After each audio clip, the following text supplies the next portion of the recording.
Franck Ferrand nous parle de son nouveau livre. Vous aimez Au cœur de l'histoire sur Europe 1, alors ce message est pour vous. Parmi les grands récits de l'émission, j'ai choisi mes préférés et j'en ai fait un livre. Des pharaons aux cosmonautes, voici 30 aventures inoubliables des personnages hors du commun. Avec en cadeau, un CD de 4 histoires inédites. Au cœur de l'histoire, aux éditions Flammarion. Franck Ferrand sur Europe 1, au cœur de l'histoire. C'est un des personnages les plus fascinants du XVIIIe siècle que Franck Ferrand nous propose de rencontrer cet après-midi sur Europe 1. Le chevalier de Saint-Gall, beaucoup plus connu sous le nom de Casanova. Bonjour Franck. Bonjour Julia, bonjour à tous. Il aura vécu 73 ans, comme si chaque jour était le dernier. Libertin, certes, mais aussi érudit, gastronome, gourmand de tout et homme d'affaires. C'est le plus grand des aventuriers que je vous propose de découvrir cet après-midi. Casanova a laissé des mémoires célèbres intitulées « Histoire de ma vie ». Ce sont des fragments de ces mémoires qui viennent d'être réédités chez Gallimard. Et que l'on pourra voir, en tout cas le manuscrit de ces mémoires, dans une grande exposition qui est présentée en ce moment à la BNF. Une façon de butiner parmi les aventures innombrables du premier des aventuriers, un amoureux des plaisirs qui disait lui-même, je le cite, « Cultiver les plaisirs de mes sens fut dans toute ma vie ma principale affaire. Je n'en ai jamais eu de plus importante. Me sentant né pour le sexe différent du mien, je l'ai toujours aimé et je m'en suis fait aimer autant que j'ai pu. J'ai aussi aimé la bonne table avec transport et passionnément tous les objets faits pour exciter la curiosité. »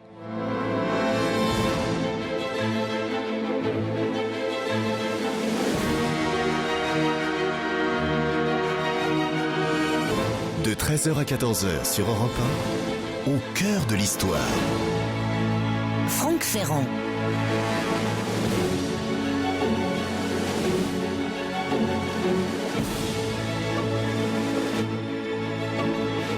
Il y a seulement un demi-siècle, en 1960, était retrouvé dans son intégralité le manuscrit des plus célèbres mémoires, peut-être laissé par un siècle, le 18e, qui aura pourtant produit de très nombreux mémoires.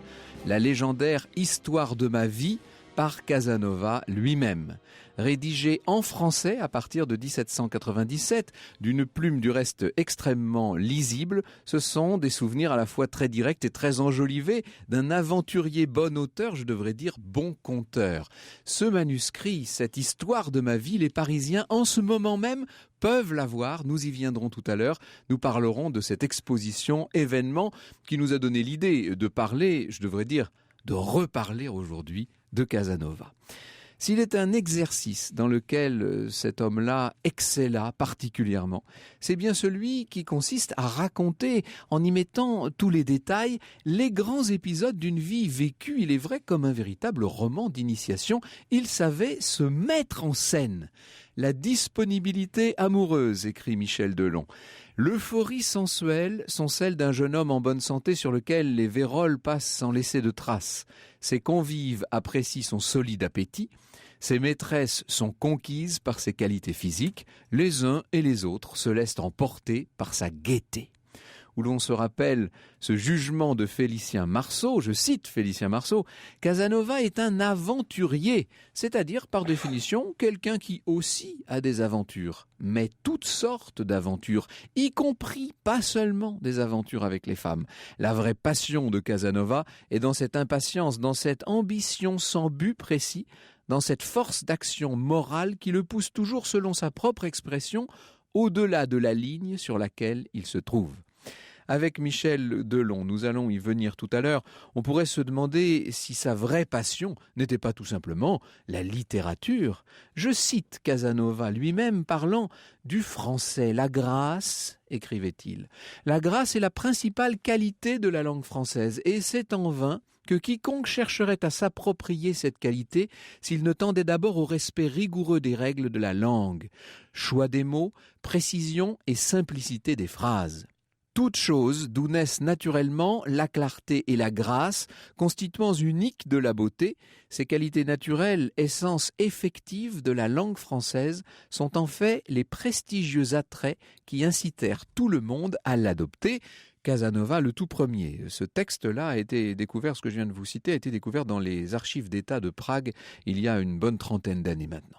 Alors ce qu'il y a de certain, c'est que dès les années 1760, Casanova s'était rendu célèbre dans les salons de toute l'Europe par son talent inouï à raconter l'aventure à rebondissement de sa célèbre évasion de la prison des Plombs à Venise en 1756. « Je me voyais obligé à faire partout où j'allais la narration de ma fuite », écrit-il. Il écrit ça dans l'histoire de ma vie. C'était une corvée, car elle durait 2 heures, mais j'étais en devoir d'être complaisant vis-à-vis de ceux qui s'en montraient curieux, car ils n'auraient pu l'être sans le vif intérêt qu'ils prenaient à ma personne.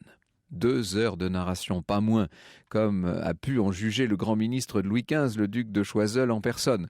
Convoqué chez le ministre, Casanova se voit sommé d'y aller de sa rengaine des plombs. « Ah, cette histoire, monseigneur, répond-il, dure 2 heures et votre excellence me semble pressée. »« Eh bien, dites-la en bref, l'interrompt Choiseul. »« C'est dans sa plus grande abréviation qu'elle dure 2 heures. »« Eh bien, vous me direz les détails une autre fois. » Mais sans les détails, se raidit Casanova, cette histoire n'est pas intéressante. Cette aventure, publiée bien avant les mémoires eux-mêmes et qui fait le tour de l'Europe, reste l'épisode le plus connu d'une existence trépidante. Je l'ai raconté moi-même ici à ce micro, ça fait l'objet en ce moment même d'un CD. Aujourd'hui, ce que j'aimerais évoquer, c'est un autre épisode infiniment moins connu, épuisé un peu au hasard dans ce catalogue foisonnant d'anecdotes et d'historiettes extrêmement variées, des plus naïves aux plus lestes, que sont les souvenirs du libre aventurier. Franck Ferrand sur Europe 1, au cœur de l'histoire. Franck qui met aujourd'hui sur Europe 1 un coup de projecteur sur Casanova, l'aventurier. Nous sommes à Ancône, en 1744, en pleine période de carême. Casanova, en jeune libertin, au sens fort, entend imposer à l'aubergiste qui le traite de dîner gras. On est en plein carême, dîner gras évidemment. Casanova exhibe d'une dispense particulière que lui aurait donnée le pape Benoît XIV en personne. Alors l'aubergiste dit d'accord, mais je veux la voir moi cette dispense. Casanova ne peut pas la produire pour la bonne raison qu'elle n'a jamais été qu'une permission orale. S'ensuit une dispute assez violente à laquelle met fin un noble castillan, il s'appelle Don Sancio, qui pour calmer les choses convie le Vénitien à souper à sa table. Souper maigre, des plus excellents, poissons de l'Adriatique, truffes blanches, mais délicieux et délicieux convives. Parmi eux, un certain Bellino, ce qui en italien veut dire le petit joli, si vous voulez. Un petit jeune homme très gracieux, en effet, ravissant de visage et qui se trouve être un castrat. À l'époque, ça n'a rien de très rare, surtout dans les États pontificaux où les théâtres lyriques sont systématiquement en recours à des jeunes gens châtrés pour chanter les rôles féminins. Les femmes, à l'époque, n'ont pas le droit, chez le pape en tout cas, de se produire sur scène. Donc le petit signor Bellino est un castrat, et bien que Casanova ne soit vraiment et pleinement porté que sur les femmes, quelque chose en lui ne peut s'empêcher de s'intéresser à ce convive. Les charmes troubles du chanteur ont peut-être, se dit-il, communiqué le goût antiphysique, comme il l'appelle, à notre séducteur. Casanova se pose la question, non sans une pointe d'anxiété. Lors de ce voyage, il faut dire qu'il accompagne de son côté un chanteur, le fameux Rimini. Les circonstances, le surpeuplement de l'auberge, et sans doute un peu plus que les circonstances et le surpeuplement, vont finalement faire se retrouver Casanova, il n'a pas 20 ans à l'époque, et le jeune castrat dans le même lit. Et là, je cède la parole au conteur lui-même. À peine couché, je tressaillis, le voyant venir à moi. Je le serre contre mon sein, je le vois animé par le même transport. L'exorde de notre dialogue fut un déluge de baisers qui se confondirent. Ses bras furent les premiers à descendre de mon dos jusqu'au rein, je pousse les miens encore plus bas, et pour tout éclaircissement, je me trouve heureux, je le sens, je le ressens, je suis convaincu de l'être, je ne peux pas en douter, je ne me soucie pas de savoir comment, je crains si je parle de ne plus l'être ou de l'être comme je n'aurais voulu l'être, et je me livre encore et en âme à la joie qui inondait toute mon existence et que je voyais partagé. En vérité, le castrat n'en est pas un, mais une jeune fille travestie, et Bellino s'appelle Thérèse. C'est pour complaire à un musicien logeant chez ses parents qu'elle a été conduite à accepter de se faire passer pour un chanteur castré. Casanova est conquis, cette révélation le comble, au point que, une fois n'est pas coutume, il va songer à épouser Thérèse. Ça ne se fera pas finalement. Où l'on revient là à Félicien Marceau. Casanova, nous dit-il, ne saurait se fixer. Et cela, les femmes le sentent et même le savent. Elles devinent qu'il y a là chez lui une rivale avec laquelle il serait vain de lutter. La rivale en question, vous avez bien compris qu'il s'agit de la liberté. Souvent, elles sont les premières à le quitter et notons ce trait qui est assez rare, 9 fois sur 10, la rupture se fait dans la bonne humeur. Disons que Casanova est un jouisseur, disons que c'est un libertin, disons que c'est un homme qui a l'intelligence du plaisir. Quant à voir en lui, comme on l'a dit souvent, le modèle du séducteur, ajoute l'académicien, nous sommes loin du compte. Bien entendu, à force de tourner autour du même cher objet, le jouisseur et le séducteur parfois se ressemblent. Mais le séducteur véritable a aussi des traits particuliers, notamment celui-ci qu'il aime les conquêtes difficiles. Il arrive bien parfois à Casanova de jouer au séducteur. Le plus souvent, son penchant naturel, cette même impatience de vivre, une certaine vulgarité qui parfois affleure, tout cela le porte plutôt vers les femmes faciles. Dès qu'il le peut, dès qu'il en a les moyens, c'est à son argent qu'il va déléguer le soin de séduire à sa place. Souvent, pour aller encore plus vite, il s'adresse directement au père, à la mère ou même au mari. Je ne vous prêterai pas 1000 sequins, je vous en ferai présent dans la personne de votre femme, tête à tête. Mais en les recevant, il faut non seulement qu'elle soit bonne et complaisante, mais encore douce comme un mouton. Voyez, mon cher comte, à arranger cela. Je ne reconnais pas les marches et les contre-marches si chères au séducteur, ni sa gloriole de vaincre, sans l'aide de personne, écrivait à l'époque Félicien Marceau. C'est vrai que dans ce que nous voyons, dans ce Casanova, tel qu'il apparaît au fil de ses propres souvenirs, au fait de ses mémoires qui s'appellent « L'histoire de ma vie », c'est un homme, somme toute, beaucoup plus simple, beaucoup plus direct, et si j'ose dire beaucoup plus vivant qu'un séducteur auquel nous avons visiblement affaire. Dans un instant, en compagnie de Michel Delon, nous allons revenir sur la personnalité de Casanova, mais aussi sur son style, sur son talent extraordinaire à se mettre lui-même en scène dans ses mémoires. Nous allons parler de l'exposition, nous allons parler de biographie. La Fontaine disait « Loin d'épuiser une matière, il n'en faut prendre que la fleur ». Eh bien, c'est la fleur des souvenirs de Casanova qui se retrouve dans ce joli recueil publié chez Gallimard. Fragment d'histoire de ma vie, c'est intitulé « Le bel âge ». L'histoire sur Europe 1, c'est avec Franck Ferrand. Nous vous retrouvons, Franck, avec votre invité aujourd'hui sur Europe 1, Michel Delon, qui est professeur de littérature française du XVIIIe siècle à l'université Paris 4 Sorbonne et aussi spécialiste de l'histoire des idées et de la littérature libertine. Merci beaucoup Michel Delon de nous avoir rejoints. Vous êtes sans doute, on peut dire, un des meilleurs connaisseurs de Casanova. Vous êtes d'ailleurs l'auteur dans la jolie collection Découverte chez Gallimard d'une biographie que vous avez appelée « Histoire de sa vie », jeu de mots sur ce qui reste l'œuvre majeure de ce grand personnage et le seul moyen par lequel on peut vraiment le connaître, l'histoire de ma vie. Oui, on a des traces de lui dans les archives, mais la principale image, c'est celui qu'il a donné de lui-même quand il n'était plus jeune. Oui, c'est un vieux monsieur qui raconte. Voilà. Et d'ailleurs, vous dites un vieux monsieur anxieux, voire dépressif, finalement. Faut imaginer, il a vécu quand même, on dirait... Chevalier de Saint-Gall, on l'appelait. Il s'est inventé ce titre, puisqu'il vit sans cesse dans les cours, au milieu de gens titrés. Donc il dit, mais pourquoi est-ce que moi, qui ai plein de qualités, je n'aurais pas un titre? Donc il se donne le titre de Chevalier de Saint-Gall. Il était fils de comédien au départ. Voilà, et faut pas oublier qu'à l'époque, être comédien, c'est être aux limites de la société. Les comédiennes... Oui, on est dans les marges basses. Voilà, les comédiennes sont presque des courtisanes, et donc il doit remonter un peu la pente.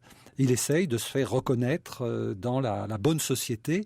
Et il court toute l'Europe pour chercher une cour qui va l'accueillir et lui donner enfin une fonction. Oui, quelle pérégrination, c'est un voyageur, un nomade infatigable. Il est constamment par voies et par chemins. Mais on peut voir ça de manière positive en disant il voyage, il se déplace, mais souvent il fuit. Vous avez raconté la fuite des plombs. L'évasion des plombs, oui. Alors ça veut dire qu'il ne peut plus rentrer pendant plusieurs années à Venise chez lui. Il passe plusieurs mois à Paris. Il est à l'origine de la loterie royale. Alors revenons justement sur ce séjour parisien, si vous voulez, en quelques mots. Il arrive très vite, très haut, si je puis dire. Il est présenté à Madame de Pompadour. On le voit au petit théâtre des Cabinets à Versailles. Enfin, il fait partie tout de suite de la bonne société. Oui. Et comme vous dites, il est à l'origine de cette initiative de la première loterie publique en France, cette loterie royale qui est l'ancêtre de notre loto, en fait. L'époque était déjà aux difficultés financières, même beaucoup plus graves qu'aujourd'hui. Le roi cherchait de l'argent. Lorsque Casanova propose cette loterie qui doit rapporter de l'argent à l'État, aussitôt les différents ministères sont intéressés et c'est aussi sa carte de visite qui lui permet de monter très haut, comme vous l'avez dit, dans la société et à Versailles. Il éprouve une sorte de fascination pour la monarchie française. C'est assez étrange, hein, ça. Faut pas oublier que Venise était une république. C'était avec les Pays-Bas, les seules républiques de l'Europe du temps. La France est alors le plus grand royaume.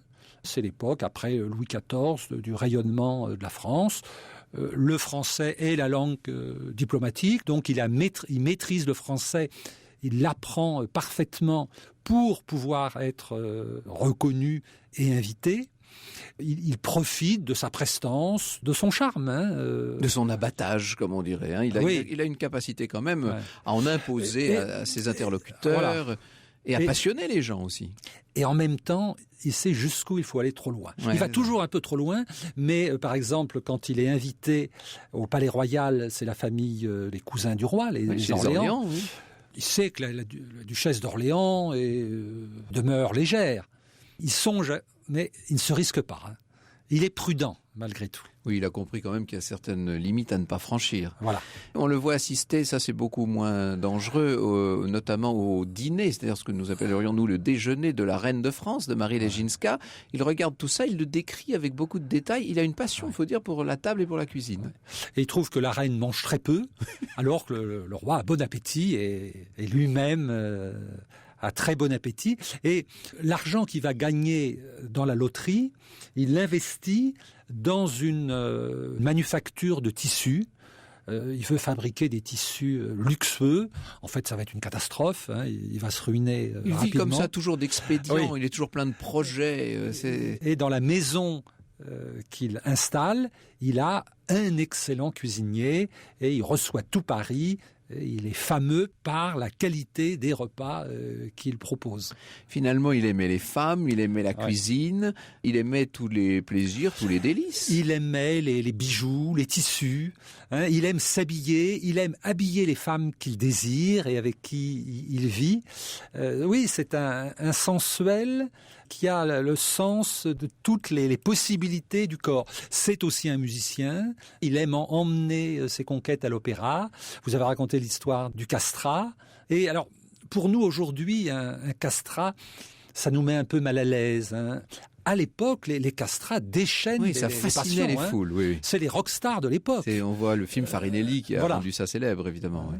Farinelli est un d'entre eux. Il y en avait beaucoup d'autres qui circulaient entre Rome, Venise, Londres. Et Casanova aime ce monde de l'artifice, de la recherche sensuelle. Avec vous, Michel Delon, nous allons voir dans un instant ce qu'il faut penser, ce qu'il y a de vrai et de moins vrai dans le récit par Casanova de ses propres souvenirs. Nous allons revenir à cette histoire de ma vie que les Parisiens en ce moment peuvent aller voir, j'allais dire en chair et en os, en tout cas en vrai. Franck Ferrand sur Europe 1.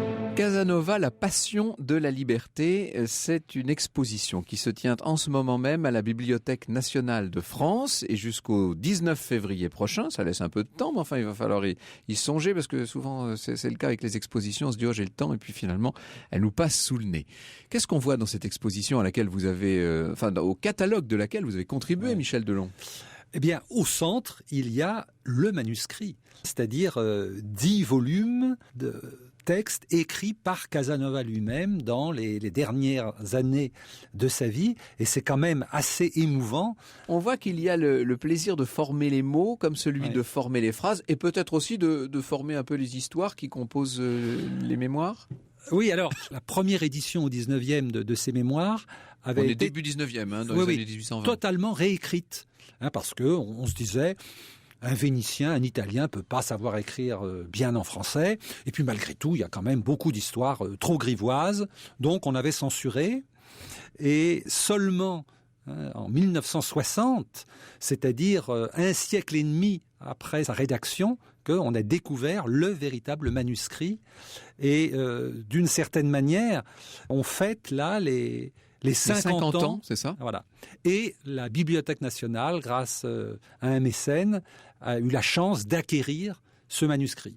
Donc maintenant, il fait partie des collections françaises. Voilà. Mais ça, c'est formidable. C'est-à-dire que ce manuscrit, écrit par un Vénitien réfugié au fond d'un château un peu perdu en Bohême, Oui. qui a été pendant un siècle et demi la propriété d'un éditeur allemand, Brockhaus, revient dans la patrie d'élection, la patrie rêvée de Casanova. En tout cas, le manuscrit, ça c'est incontestable, est bien écrit en français. C'est étonnant, ce Vénitien qui fait le tour de l'Europe et qui ne parle que le français. Enfin, qui ne parle que non, mais qui écrit en français en tout cas. Oui.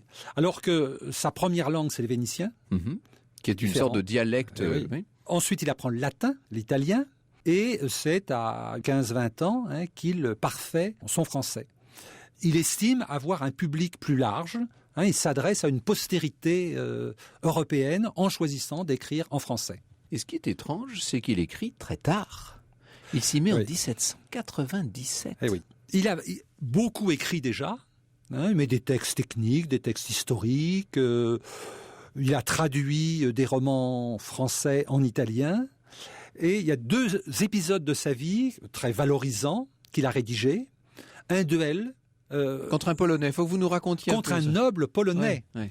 Il est à Varsovie, il espère là encore avoir une place de secrétaire du roi, il est reçu par le roi, mais pour une affaire de femme, il est provoqué en duel et il est ravi de se battre en duel parce que cela signifie qu'un grand noble le considère comme son égal. Le duel, d'une certaine manière, l'anoblit. Et donc, c'est un duel au pistolet. Lui-même est blessé. L'autre est gravement blessé, mais finalement s'en remet. Oui. Donc, c'est idéal. Ça peut être raconté. Voilà. Ça ne dévalorise pas celui qui raconte, ce qui est fondamental, puisque on a l'impression quand même, dans chacune des anecdotes, parfois très brèves, ça fait quelques lignes, parfois beaucoup plus longues que peut raconter à longueur de page Casanova, que le but est toujours quand même de se mettre un peu en valeur, disons-le, pour ne pas dire un peu en exemple, ce qui est un paradoxe de la part, peut-être pas d'un séducteur, disait Félicien Marceau, mais en tout cas d'un aventurier. Oui, à la fin de sa vie, il explique que, le corps ne suit plus, il est malade, mais il est tellement heureux de se souvenir combien il a fait de bêtises magnifiques et combien tout ça était beau. Donc, c'est d'abord pour lui que je crois qu'il écrit et il veut faire partager ce plaisir à ses lecteurs. Et parmi ses premiers lecteurs, il y a un parent du riche noble qui le reçoit, dont il est le bibliothécaire, le prince de Ligne, un homme qui a parcouru l'Europe et qui est en train d'écrire ses propres mémoires et qui a une espèce de sympathie pour ce brave Casanova. Un tiers m'a fait rire, disait le prince de Ligne à propos des mémoires de Casanova. Un tiers m'a fait bander, un tiers m'a fait penser. Ah oui, quand même, tout de même. Mais vous voyez, moi j'adore quand même cette époque où on pouvait écrire cela. Oui, avec une verdeur, une fraîcheur qui ne choquait finalement personne. Absolument. Et qui ne heurtait surtout pas la nature.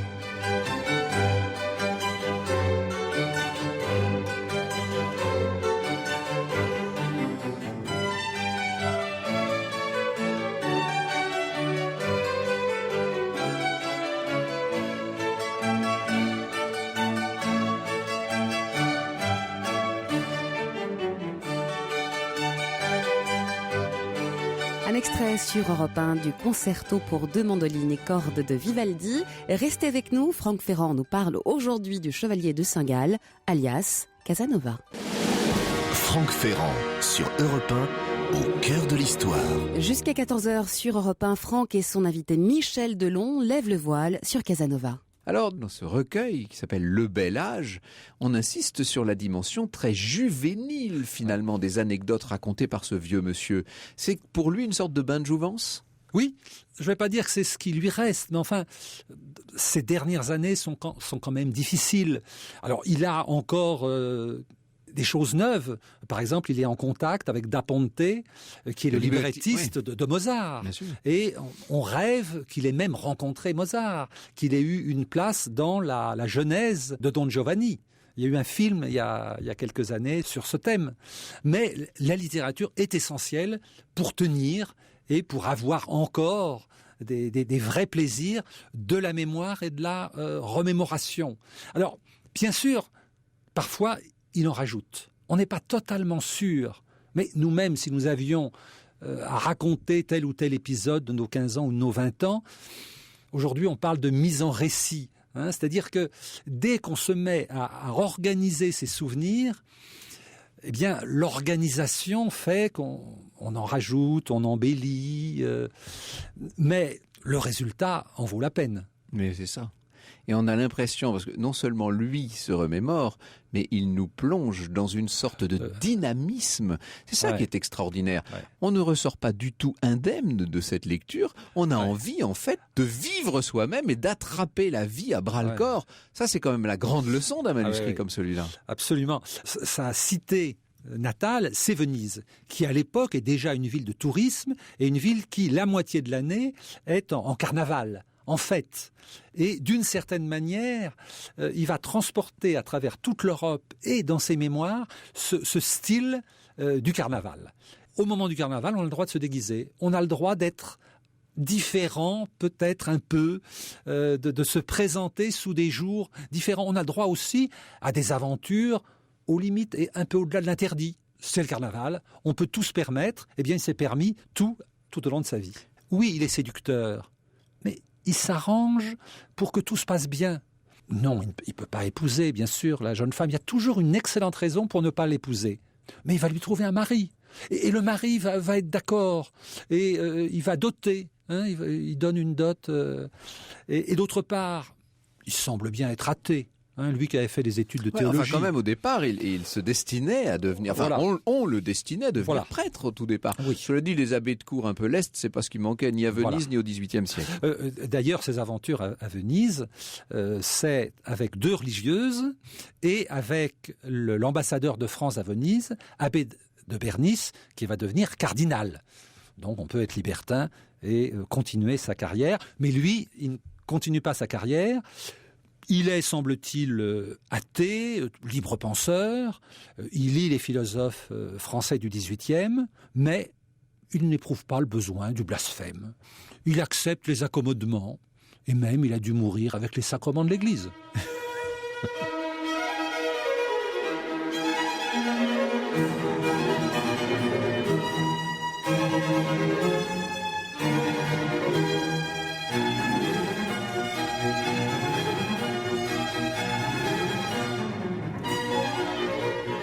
Un extrait sur Europe 1 du concerto numéro 5, La Tempesta di Mare de Vivaldi. Nous retrouvons Franck et son invité qui nous parle aujourd'hui de Casanova sur Europe 1. On en a dit un mot tout à l'heure, Michel Delon, mais je voudrais qu'on revienne sur la gourmandise de Casanova, parce que c'est très très présent dans tout ce qu'il écrit. C'est quelqu'un qui adore l'exploration des sens, et notamment du sens gustatif. Oui, et dans l'introduction de ses mémoires, il donne d'ailleurs les plaisirs de la bouche et de la cuisine comme exemple même de la qualité qu'on peut trouver à la vie. Et il donne une liste de plats empruntés à toutes les cuisines européennes. Il y a des pâtes et des fromages italiens, et il ne craint pas même les fromages qui sentent très très fort. Et il compare, ce qui est quand même assez étonnant, ces odeurs de la cuisine aux odeurs du corps et du corps féminin. Et il dit, d'une femme qu'on aime, on accepte toutes les odeurs sont bonnes. Alors, à notre époque, où on est tellement obsédé par l'hygiène, oui. et il faut que les corps n'aient plus d'odeur. Oui, moi, je trouve que Casanova, là, nous donne une leçon. Mais oui, il nous en donne pas mal de leçons. Oui. C'est un homme qui expérimente la vie vraiment dans toute son amplitude, dans ses contrastes, dans ses harmonies, dans ses liaisons et dans ses hiatus. Il y a quand même chez lui une grande amplitude de vie et d'expérience. Alors, très souvent, il vit comme ça dans l'urgence, et en même temps, il arrive en Suisse, près d'une abbaye, il voit ces beaux bâtiments, une grande bibliothèque, et il se dit, mais après tout, on pourrait vivre heureux là, je lirais tranquillement, et pendant quelques jours, il rêve de lui-même comme moine. Alors ça ne dure pas, mais ça veut dire que l'image d'une bibliothèque lui donne envie des plaisirs de la lecture et de l'écriture tranquille. Et puis aussitôt après, il repart. On repasse à autre chose. Voilà. Envie de vivre, vraiment, tout simplement. J'ai, et ça n'est pas anachronique, l'esprit de l'escalier à la Jean-Jacques Rousseau cet après-midi. Et vous parliez de l'Européen en lui. Il était vénitien, certes, peut-être français d'adoption ou d'élection, mais avant tout, c'est un Européen, ce personnage. Absolument. Il va parcourir l'Europe dans sa plus grande amplitude, c'est-à-dire d'un côté Constantinople, la Turquie, où il a quelques aventures hétérodoxes d'ailleurs là-bas, et de l'autre côté l'Angleterre, mais qui n'aime pas trop. À Londres, il ne se sent pas bien. Il apprend partout les langues, mais l'anglais, vraiment, il accroche. Il n'accroche pas. Sinon, dans le Nord... Il n'a pas grand-chose à voir avec l'éthique protestante, il faut dire, et anglaise en particulier. Voilà, c'est un catholique au sens italien du terme. Dans le Nord, il va jusqu'à Varsovie, on a évoqué, et la cour de Catherine la Grande à Saint-Pétersbourg. Il l'aurait vu. Il aurait été reçu aussi par Catherine. Et au sud, il va jusqu'à l'Espagne. Et il adore aussi l'Espagne. Il apprend très vite l'espagnol. Il apprend le fandango. Et il a des pages aussi sur la danse. Le plaisir de danser. Encore un plaisir, encore un autre plaisir. Et ce qu'il y a de commun à toute cette Europe, c'est un art de vivre. Dans cette Europe du XVIIIe, en grande partie aristocratique, il faut le dire, c'est élever l'art de vivre et à en faire presque un métier. En tout cas, un bel et plein exercice. Voilà. À la toute fin de sa vie, il rédige donc ses fameux mémoires, cette histoire de ma vie, et il connaît un dernier amour, platonique celui-là, avec une toute jeune fille. Voilà, c'est une fille de l'aristocratie qui avait un fiancé, qu'il a perdu, et qui s'adresse à lui. Il lui fait un peu la morale. Elle est jeune. Autrefois, à l'époque du bel âge, cette jeunesse de la jeune femme ne l'aurait pas empêché de la séduire. Mais là, il lui fait un peu la morale et il lui raconte sa vie. Ils ont comme ça une amitié à travers l'écriture. Et on voit combien, à cette époque-là, mais sans doute presque toute sa vie, l'écriture et le récit oral, la mise en mots, sont importants pour lui. Le bel âge de Casanova, ce sont des fragments d'histoire de ma vie. Histoire de ma vie, ce sont donc les mémoires de Casanova, publiés chez Gallimard. C'est un recueil établi collectivement. Casanova, histoire de sa vie, par vous, Michel Delon, dans la collection Découverte chez Gallimard. Et puis, pour tous ceux qui viendraient à passer par Paris, Casanova, la passion de la liberté, c'est l'exposition que nous propose la Bibliothèque nationale de France jusqu'en février prochain. Une exposition au cœur de laquelle vous pourrez rayonnant voir, vous qui serez rayonnant ou le manuscrit, je ne sais pas, mais en tout cas, voir le manuscrit d'Histoire de ma vie. Merci beaucoup de nous avoir fait vivre Casanova. Merci. Bonjour Elena Morna. Bonjour Franck, bonjour à tous. Alors aujourd'hui, les experts vont se pencher sur un problème qui nous concerne tous de près ou de loin. Ce sont les problèmes de sommeil, des troubles de sommeil, victimes d'insomnie. C'est pour certains d'entre vous, d'entre nous, une grande souffrance, puisque ça a des répercussions bien sûr sur notre humeur, sur notre entourage, sur notre santé. On en parle aujourd'hui et surtout on vous donne des méthodes naturelles, des méthodes extraordinaires, celles que vous n'avez jamais testées jusqu'à présent pour renouer avec un sommeil de de bébé. Nous attendons aussi vos questions et vos témoignages et vos astuces au 39 21, 34 centimes d'euros la minute ou sur europe1.fr. Merci Elena, à demain Julia. Je serai là demain, Franck. Franck Ferrand nous parle de son nouveau livre. Vous aimez Au cœur de l'histoire sur Europe 1, alors ce message est pour vous. Parmi les grands récits de l'émission, j'ai choisi mes préférés et j'en ai fait un livre. Des pharaons aux cosmonautes, voici 30 aventures inoubliables des personnages hors du commun. Avec en cadeau, un CD de 4 histoires inédites. Au cœur de l'histoire, aux éditions Flammarion.